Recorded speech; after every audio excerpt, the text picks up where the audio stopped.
माहेर या शब्दात आपुलकी आहे. सासूरवाशीन लेकीला मिळणारा दिलासा, सासरच्या कर्तव्यांपासून मिळणारा जरा विसावा म्हणजे माहेर. आपल्या संत परंपरेनं हा विसावा शोधलाय तो त्यांच्या पांडुरंगाच्या गावात पंढरपुरात.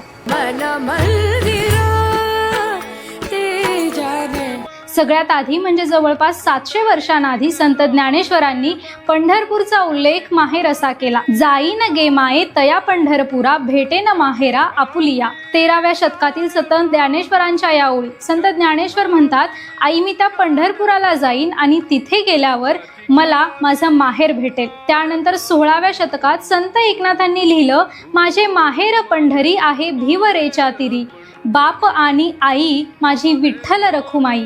भीमेच्या काठावर असलेलं पंढरपूर माझं माहेर आहे आणि विठ्ठल रखुमाई माझे आई वडील आहेत. संत जनाबाई यांनीही त्यांच्या रचनेतून पंढरपूरला केवळ त्यांचं हक्काचं माहेरच मानलं नाही, तर संपूर्ण जगासाठी मोक्षाचा मार्ग दाखवणारं माहेर पंढरपूर आहे असं त्या म्हणतात. बाप रखुमा बाईवर माझे निजाचे माहेर, तेहे जाना पंढरपूर जगमुक्तीचे माहेर. निजाचे म्हणजे स्वतःचे असे अगदी जवळचे. अगदी जवळचं उदाहरण घ्यायचं झालं तर रखुमाई या गाण्यात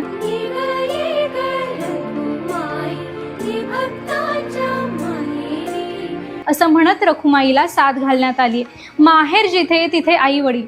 पंढरपुरात राहून विठ्ठल रखुमाई सबंध भक्तांचे मायबाप झाले आणि म्हणून पंढरपूर भक्तांचं माहेर झालं.